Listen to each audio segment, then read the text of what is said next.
Lekin keragisi uchib o'ting. Aka, Yo'q, bu yo'lga yurish mumkin emas. nimaga yurish mumkin emas? Bu yo'lni biz qurganmiz, asfaltlarni o'zimiz qilganmiz. Boshqa yo'l bilan aylanib o'ting. Boshqa yo'l bilan qanaqa men aylanib o'taman hozir bu yerdan? Uni bilmadim, lekin keragisi uchib o'ting. Kerak bo'lsa Yo'q, bu u yo'lga yurish yo'lga mumkin xo'ja emas. emassiz-ku siz bu yerda. Yo'q. Asfaltni biz o'zimiz yonimizdan qildirganmiz. Yomon bo'lib ketdi. Amma hozir mana bu yerdan o'tib nariyoqga klient oldik kelyapman. Qanaqa uchib o'taman? Klientingiz kerak bo'lsa chiqsin tashqariga. Qanaqasiga chiqadi?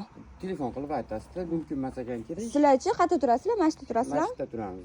Siz uyingizga xo'jayinchilik qilasiz-ku? Yo'q, qarang. Bu asfaltni biz o'zimiz qo'limizga yonimizdan qildirganmiz. Siz kerak bo'lsa aylanib o'tasizmi, uchib o'tasizmi, klientni chaqirasizmi? Ko'rasizlar? Bunaqasi. Klientni qanaqasiga u uyingizga xo'jayinchilik qilasiz? Davlatga, davlatning yeriga siz xo'jayinchilik qila olmaysiz-ku? Bo'lmasa hujjat qilib keling bizga.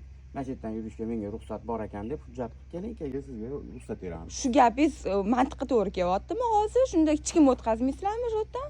Yo'q, biz hech kimni o'tkazmaymiz. Hamma o'zini mashinasini eshigining tagiga qo'yishiga ruxsati bor, lekin begona mashina kirishi mumkin emas. Shunaqasi ham bo'lar ekan, bor. Boshqa nima qilmaymiz. Uchib o'ting yoki klientingizni chaqiring yoki aylaning. Bo'ldi, men kerakli joylar bilan gaplashaman-da. Shunaqining shu zo'r sizga. Bo'ldi. Boshqa tortishmaymiz. Bo'ldi. Deylar, bugun shunaqa holat bo'ldi. Mani asfalt ko'chadan qilishgan ekan, asfalt ko'cha qilishgan ekan. Xullas, mahallaning ichini o'sha yo'ldan o'tkazishmadi. Bu qanchalik to'g'ri? Bilmadim, sizlarning fikringlarda qanaqa, lekin meni o'ylashim bo'yicha qilgan ishlari noto'g'ri deb o'ylayman. Odamlar ham bir marta shu to'g'risida aytuvdilar. Bugun lekin mana bugun o'zimni boshimga shu narsa keldi. Ko'rdim, haqiqatan ham bu narsa juda ham ko'payib ketyapti. Asfaltni qildim, yo'lni qildim deb turib, hech kim birovni xalqi yoki menga o'xshagan insonlarni, yo'lovchilarni o'tkazmasligiga haqqi yo'q deb o'ylayman.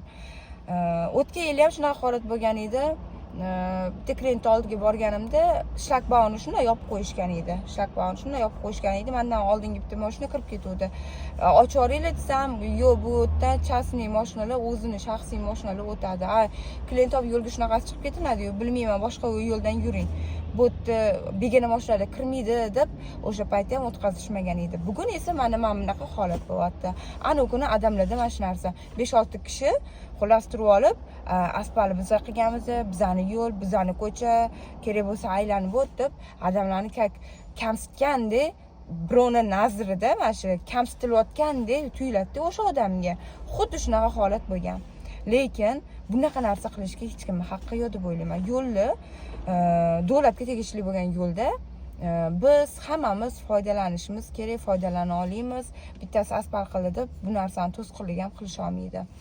Agar siz ham hayotingizda shunaqa vaziyat bo'lgan bo'lsa, bu qanchalik to'g'ri? Iltimos fikringlarni kommentariyada yozib qoldiringlar. Bu hozirgi paytda juda ham avjiga chiqayotgan tema.